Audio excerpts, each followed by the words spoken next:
All right, folks, welcome to CS621C Lecture 11.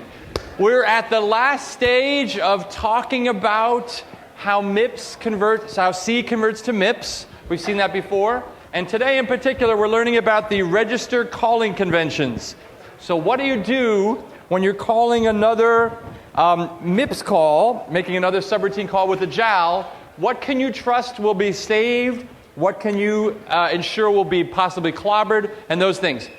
In the news of the day, Amazon, has a cloud. Obviously, the Amazon has a wonderful cloud.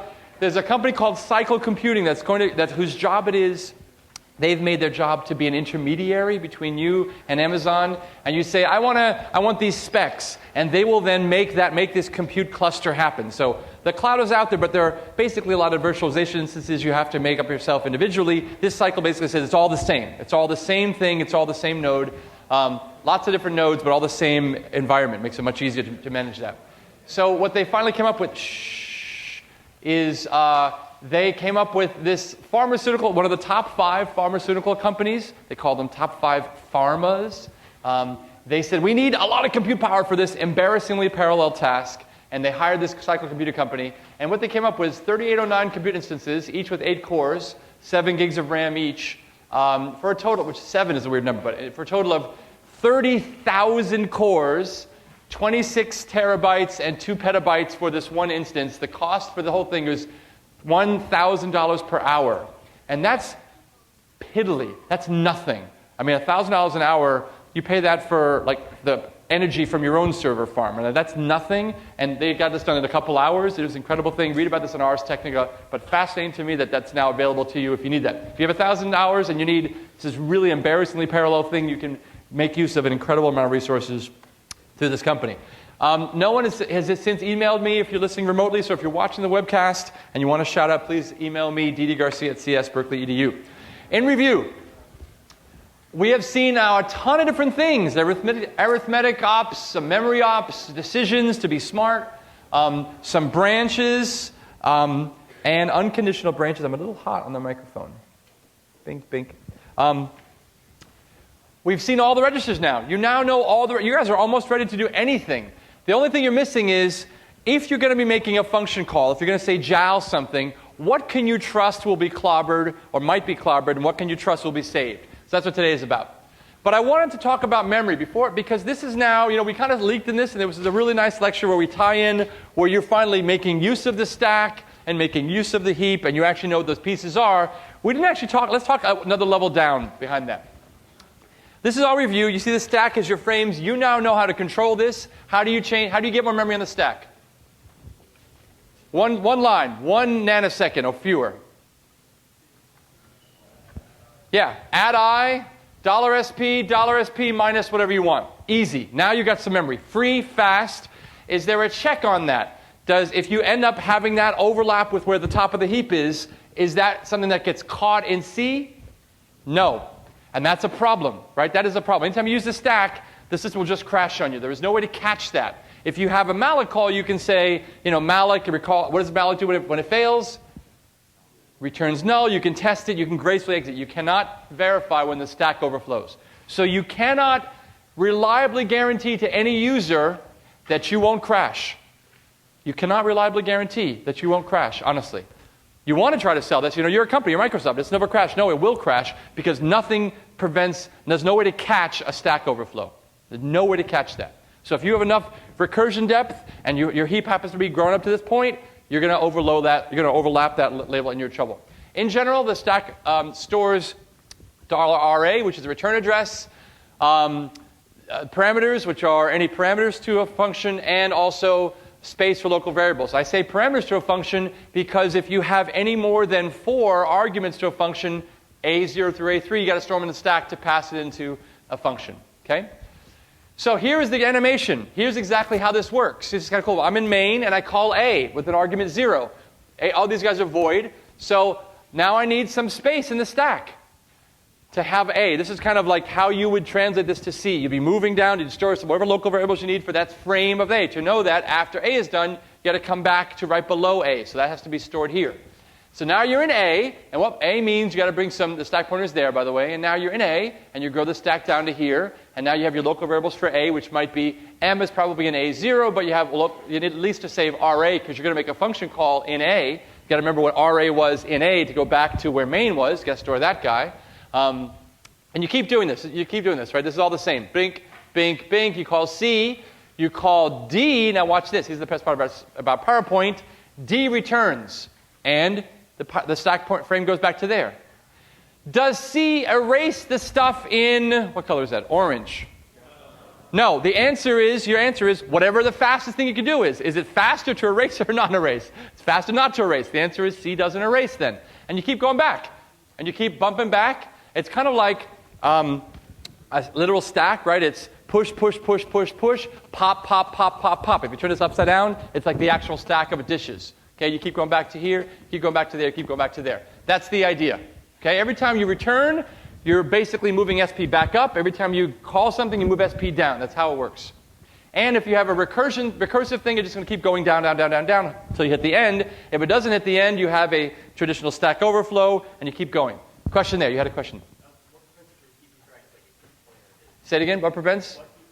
What prevents you from keeping track of the heap pointer so that you could determine if you were going to pass the heap pointer? The system keeps track of where the heap is. malloc is a function call. It's not yours. Even if you're in MIPS, how do you call malloc? It's jal malloc. Malloc's just a library function. It's going to get you some memory and return a pointer. And V0 is the pointer to that uninitialized memory space. So basically, you have no control over malloc. We're going to talk about malloc in a second. Yeah.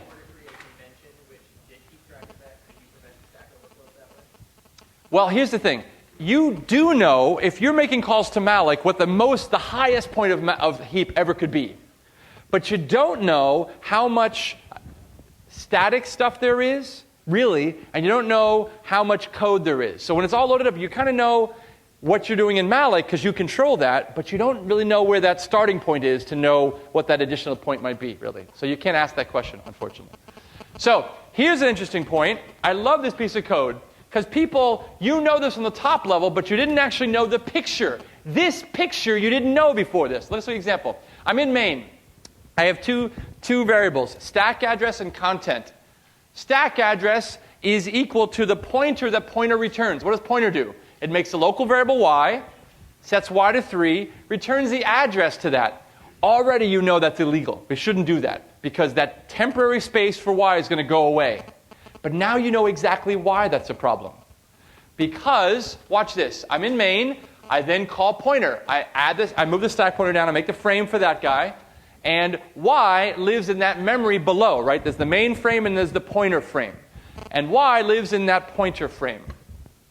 Okay, stay with me. Now, so stack address equals there. So the stack address is guy up here living in main. He points to the space down there. That makes sense? There's an arrow. The box lives up there. Main has stack address. That's a valid space. That's a box for it. That's a pointer. And it goes down into that illegal area below. It's legal while it's running, but it's not illegal the moment this guy returns. You don't have access to that. That stuff is not there anymore, right? So here's main after pointer returns. You cannot trust what's there. You have no idea what is going to be down there. But watch this. It does return. Remember, I ask you, does C erase it out to clear memory? It doesn't. So, does a 3 still live in that box? In this little hole there? Does a 3 still live in this kind of empty gap there? Yes. Watch this. Content equals star stack pointer. What that does is that goes in, follows the arrow, grabs whatever there, and brings it back into content. Content lives up in main, which is good. So we just basically go in and get it. Okay? So here's a treasure map. Go follow the map and go get whatever's there. And you come back and say, here's what I found, Dan. It's a 3. I'm like, yoo-hoo! How do I know it's a 3? Oh, boy. How do I know it's a 3? I had to call print, didn't I? I called print. %d, content, print's a 3. What's print, by the way? A function. What do you do when you call a function? Uh-oh. Wait, what? You just grew the stack? Oh. I grew the stack. Now I need some local space for whatever print needs. Print has some locals. I don't know how print works. Print's a library function. I don't care about that. But print's going to stomp and clobber all over those good bits that look like they were a solid 3. But guess what happens? all I do is follow that pointer again. The pointer doesn't change. Stack address still points to that same guy. That's the arrow. That line says, follow the arrow, grab what's over there. Remember that question we had before? Can you go to follow this map? Same map. Go grab what's there now and bring it back. Brings it back, stuffs it in content. And now, printf content, garbage. Garbage, people. You see that? This looks like magic. Wait, I did the same thing twice in a row and I get random results? What's happening? As a new programmer, you're like, if you don't know what I'm teaching you today, if you don't know 61C material and only learning an intro to C, which by the way is how they teach at a lot of schools, just here's C, good luck. But they don't teach the machine structures part of it. If you don't understand what this box is, you have no idea why this thing, and there's no way you could know why this thing returns 3 the first time and garbage the second time. There's no way. If you don't understand this behind the scenes, open the hood, 61C beauty.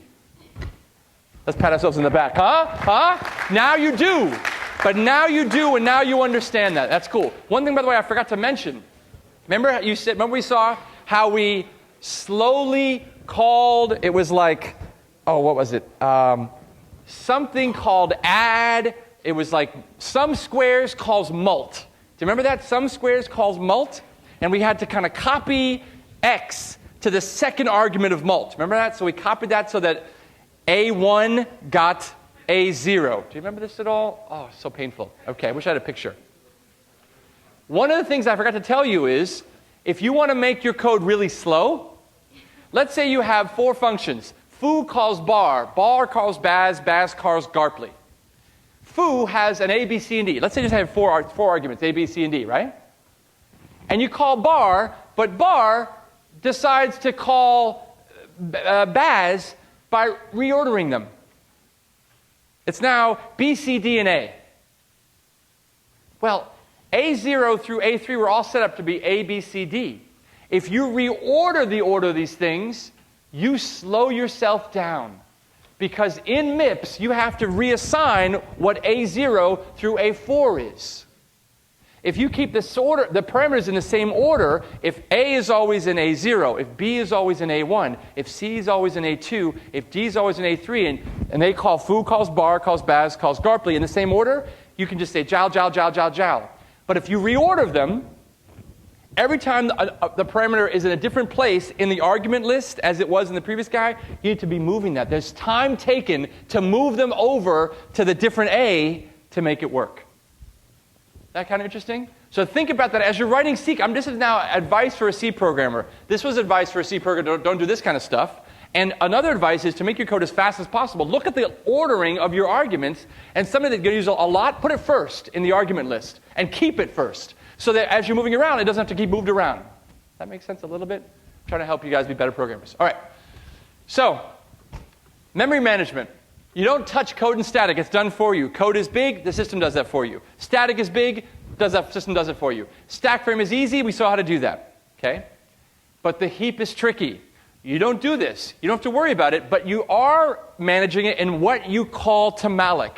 Let's say you need 1,000 bytes. You could either make 1 request for 1,000 bytes, or 10 requests for 100, or 100 requests for 10, or 1,000 requests for 1. Which is better? Well, let's look at it and see what happens. So, what you don't want is memory to be fragmented. Okay? Fragmented memory is going to cost you. Fragmentation means all your remember, malloc promises that it gives one contiguous free region. So it might be the case that malloc looks into its free pockets and has enough memory, but just not in the one contiguous free region that you need it to be. Okay? So sometimes malloc will fail if you don't manage memory well. Also, sometimes you can make calls to a system and mallocs and frees. Dan says you got a free whenever you malloc. Mallocs are free to end up putting these holes in the structure. Let's look at an example of that. First request is for 100 bytes. Bam. Next request is for 1 byte. Bam. Next, you say, well, Dan said I got to free it if I don't use it. So you use R1, and you're done with R1, and I free it. Bam. Look what you've done. Now look what you've done. You have fragmented your beautiful memory, which looks like it's about 140 bytes high. You can now not serve a request of 139 bytes. If you had done the 1 first, then the 100, the 1 would be on the top.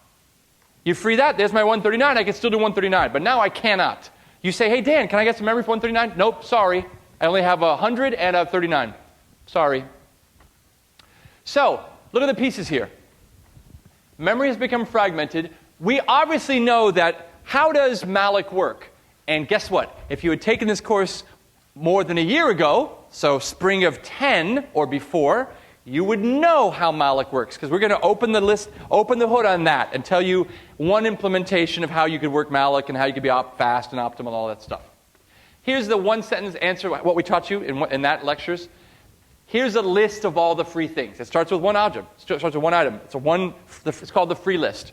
List of all the things that are free, just one thing. Points to a region of 140. Now you're here. So now you erase the 140, and now you say I have free of about 40, I guess, here, right? So now you do this, and now it erases the 40 and makes it 39. I still have one free area, right? Okay. Now you clear that. Now that 100 clears out, so now I have two areas. Does that make sense to the linked list? Two things. One points to 100, one points to a 39. Okay? Just as the simplest way to do it, right? No hard data structure, just two guides. The list of all the free areas. What does a list mean? Linear search. Linear search is the slowest thing we can do, right? Literally look through every single one. So as this becomes more and more fragmented, or as your hard drive becomes more and more fragmented, I say, I want some contiguous. The nice thing about hard drives is I can split files up into different things. But in terms of malloc, I have to give you one continuous region. So I have to now search across all of my linear list of things to find a free region that's free. And there's a lot of ways you would go do this, and whether when you find a space, do you find the space that best fits it, that like is the most snug fit, or do you just find the first one, or do you the next one? All that stuff we're not responsible for anymore in 621C. You used to be. In fact, if you look at the oral exams, I would ask you questions about first fit versus next fit versus best fit, the malloc algorithm. We don't ask you that anymore. That's below the level of abstraction. We say that's Malloc's problem. Somebody else has written that somewhere. But there are issues of how you would try to optimize malloc. Okay, but you're not responsible anymore for that here. Just understand that you kind of have to manage memory, the heap, in how you make calls to malloc, and whether it's clean to call it all up at once, and then the stuff you're never going to free, just do it first, and then you'll just never free it. And the stuff that you are, free it later, and that'll be easy. That keeps kind of fewer free regions. Just know that your code is going to have some effect on what the free regions are and how long it takes malloc to work. If I say malloc is not instantaneous. If I say int a of 100, instantaneous, because you know that int a of 100 becomes add I, sp minus 400. Right? A Jao malloc may take you a long time, may take hundreds of instructions, of cycles. One instruction, it's a Jao malloc, but 100 cycles as it goes to his list, and malloc is now going, wait, he wants memory. Okay, now, nope, is it as big as this one? Nope, okay, he wants 1 million. No, are you 1 million? No. And as it's going to its free list, seeing if everybody is 1 million. You see that? Really slow. Malloc can be slow. And if you have a high-performing piece of code, that's going to cause trouble. Then again, malloc is the only way to be able to recover if you don't have the space. And int a of 100 is going to just fail and crash your code.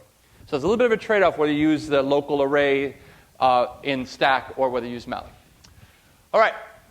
So let's do a halfway check-in now. How are you guys doing on the project? Let's kick it in. And let's even give you a free display. Bam. Free display. Hit it hard. Bam. Go. Give me some love. E. Come on, E. Come on, E.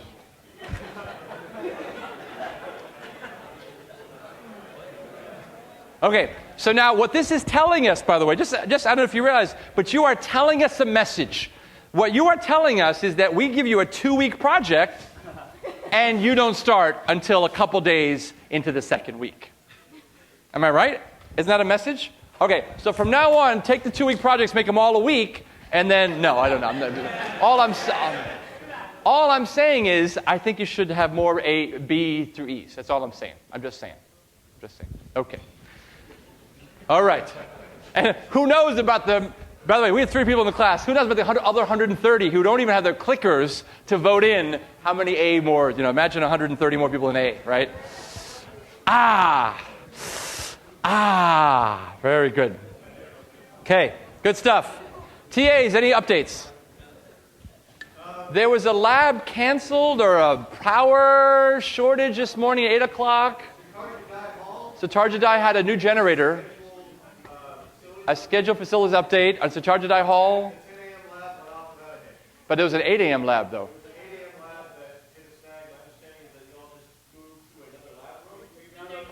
Yay! So the 8 a.m. lab just made it happen. Thank you. Good job, dynamically thinking people, not statically thinking people. Good job. Other issues from students? Just a quick check-in. Yes, in the back. Raise your hand. Go. Can I ask a question about the stack? Sure. Question about the stack. Go.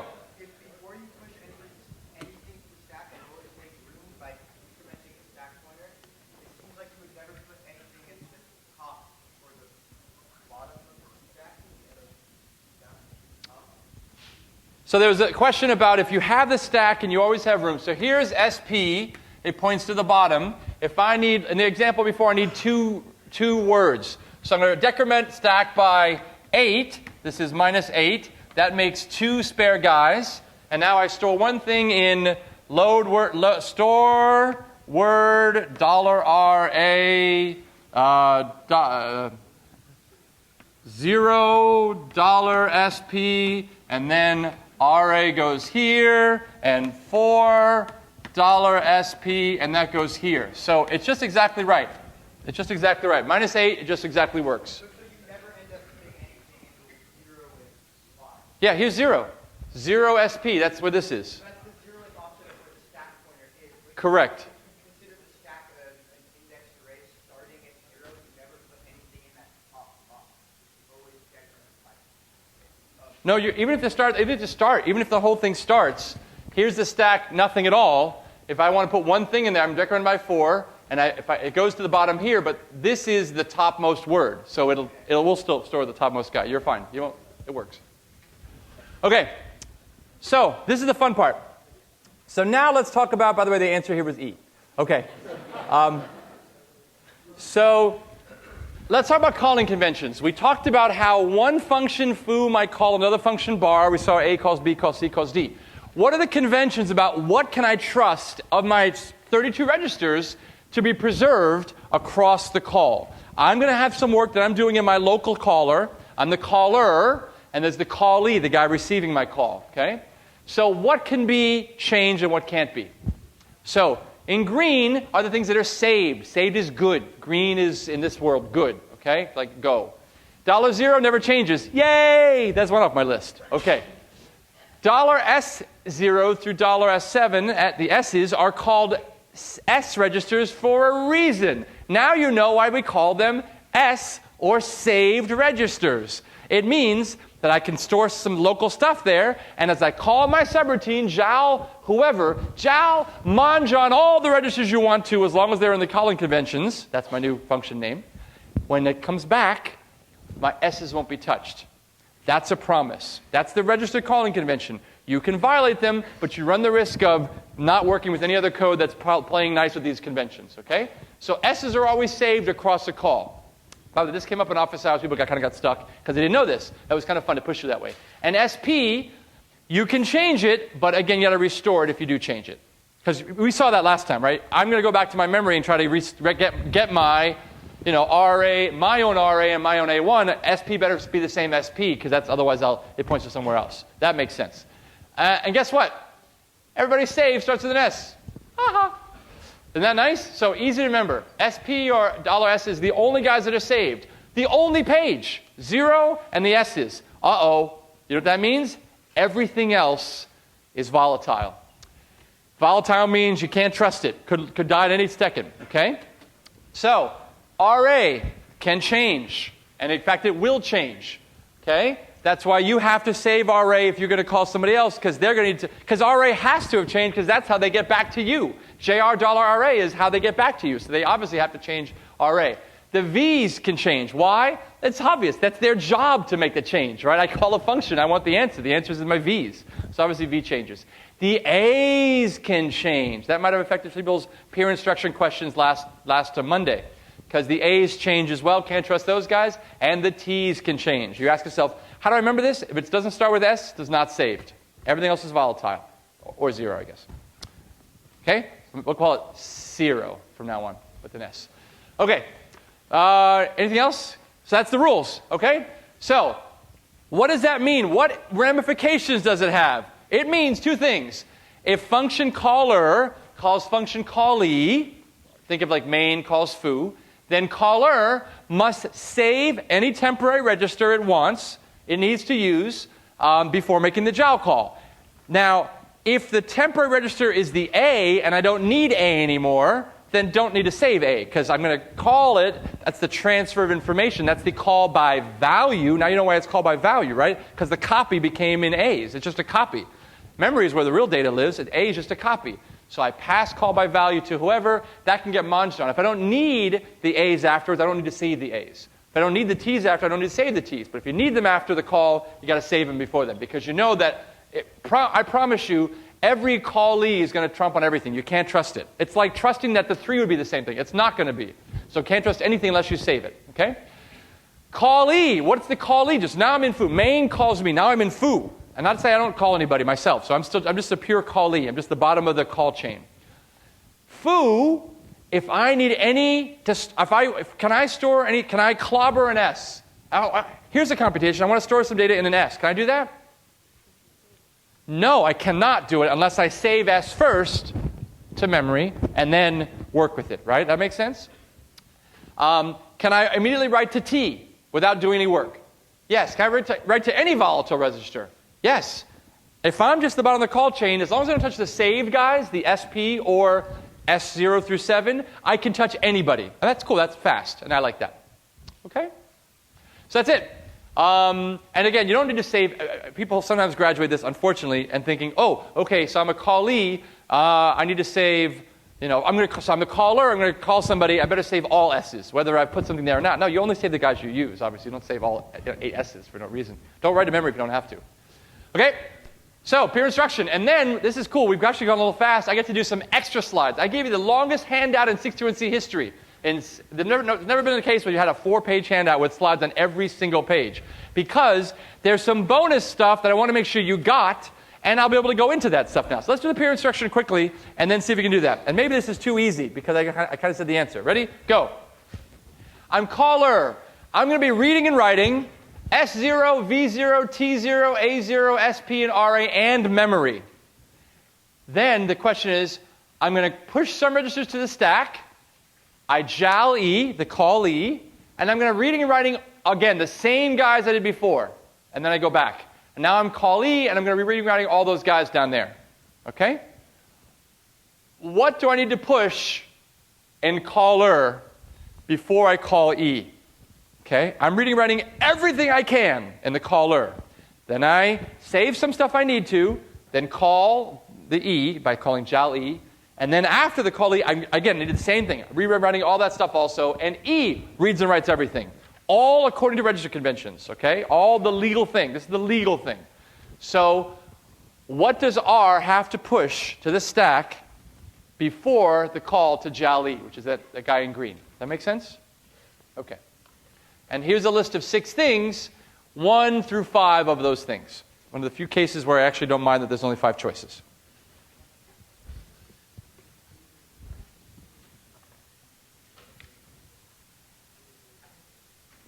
By the way, there is a hackathon this Friday, if you didn't know this. Wozniak Lounge, free food. I don't know what that's about, but it's over here. Okay, 180. Come on, let's get to 200, folks. Boy, all these people getting nice sprinkle points at the end of the year. Nice APUF sprinkle points, extra credit for having the clickers and making them use. 300 students, that's like 180, that's like about 80 people who are missing out on great chance for sprinkle points. Okay.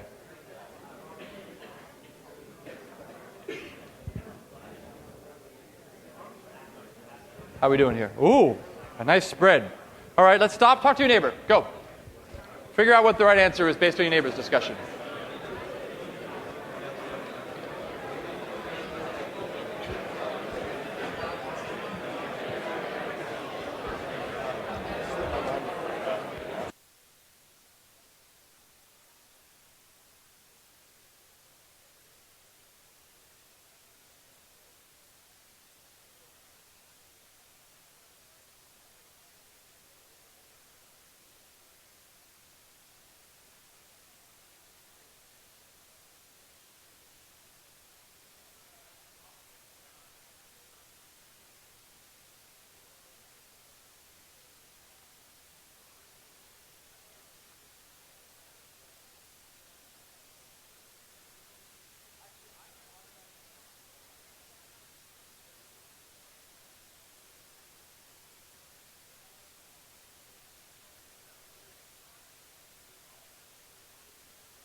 Let's vote again, and hopefully we'll have better numbers.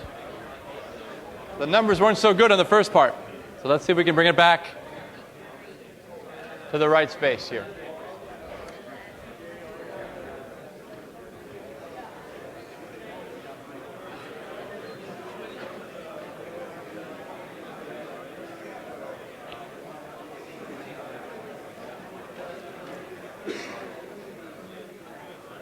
Wow.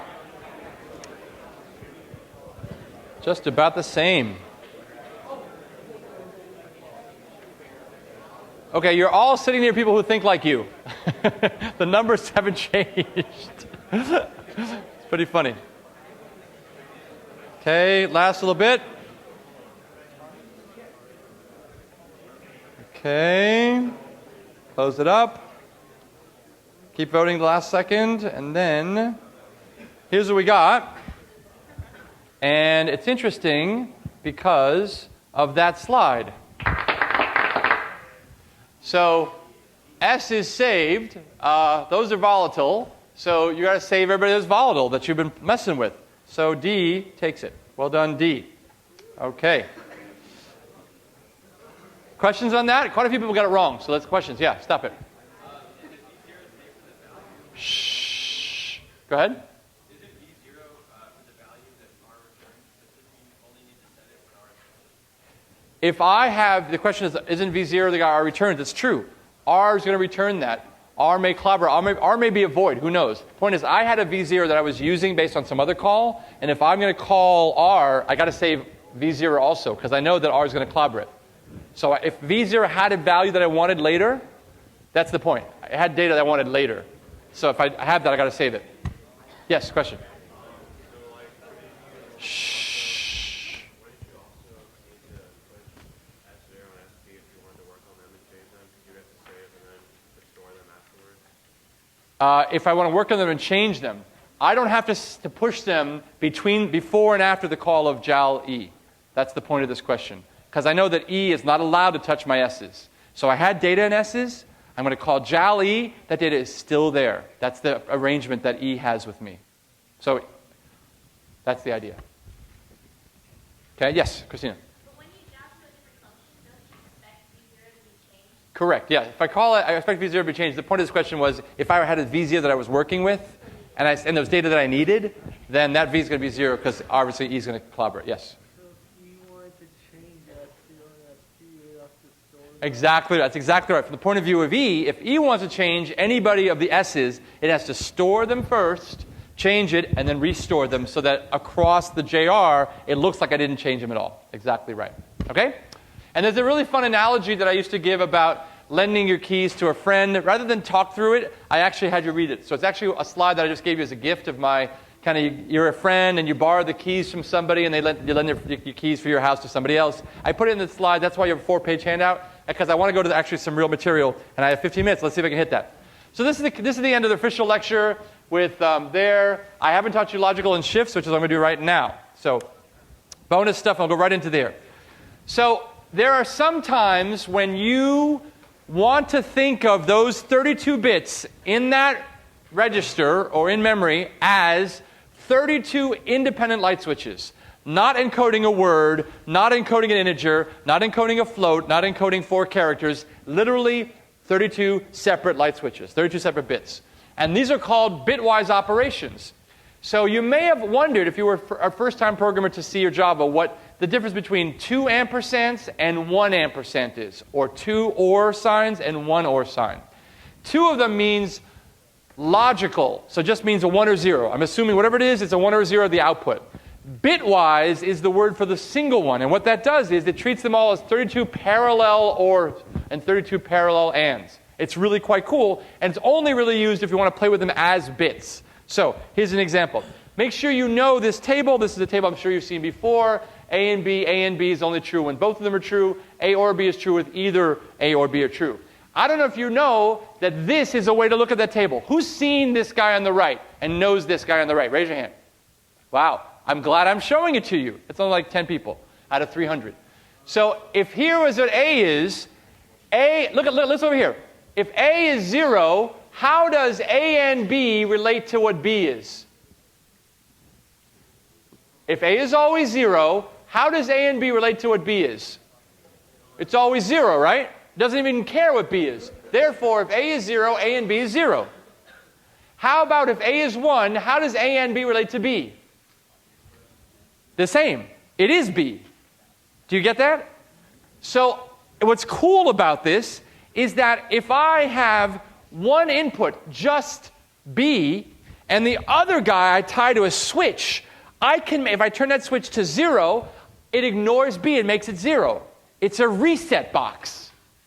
If I turn the switch to 1 and make A 1, the switch is A, then A and B becomes a buffer. Just keeps it right through. It's like invisible. It's like it goes away. It's the identity function. Does that make sense?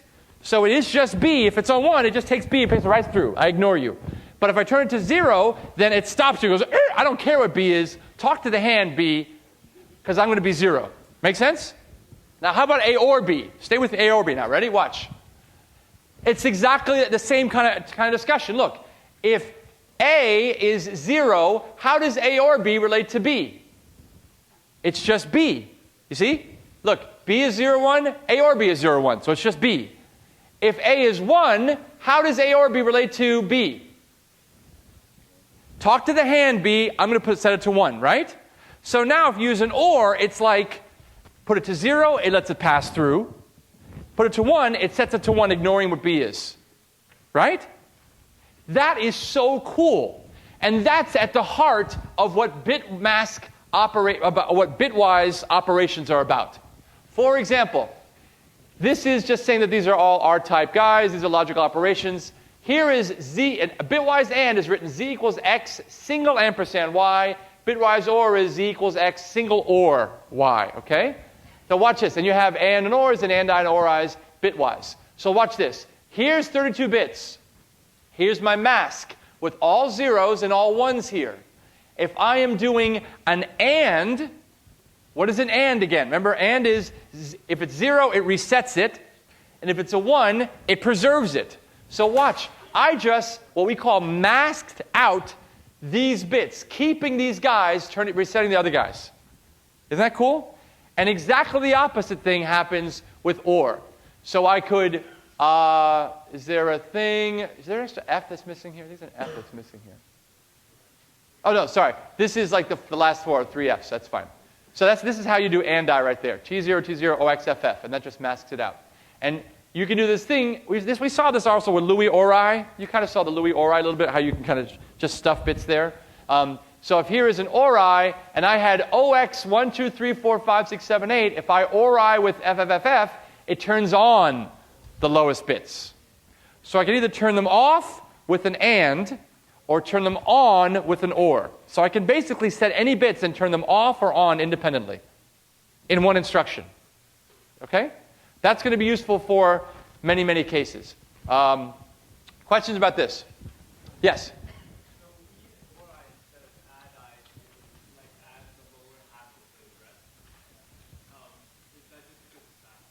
No, the ORI and AND-I both are a 1 clock cycle. There's no reason to use ORI versus but the key is you have to use ORI.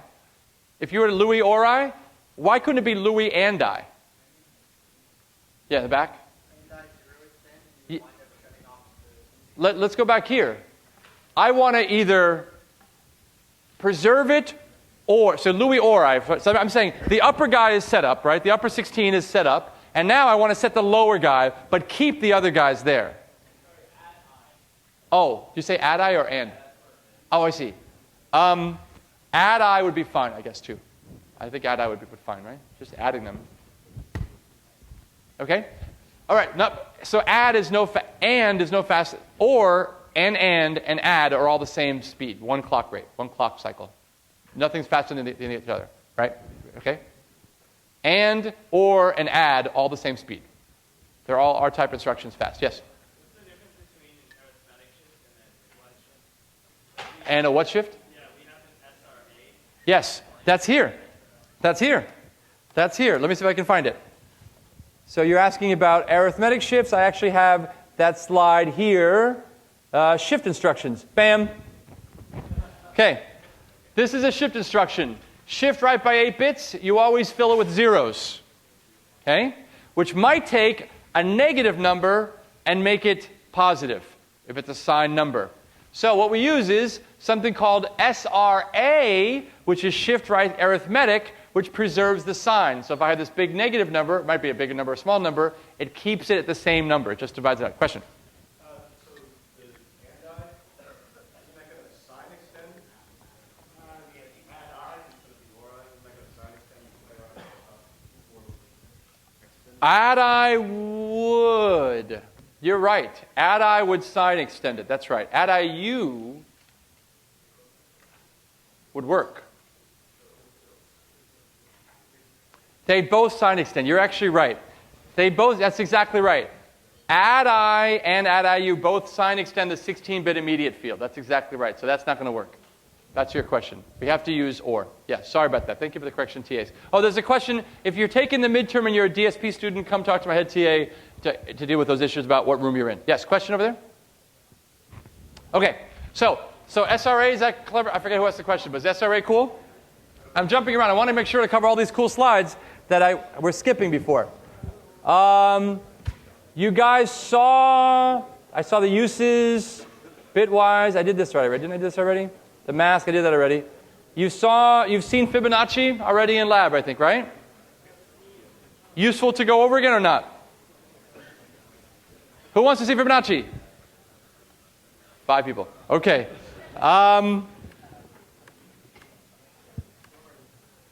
So the only part that's interesting about Fibonacci that I saw, all this stuff is pretty easy actually, is the stuff in the middle.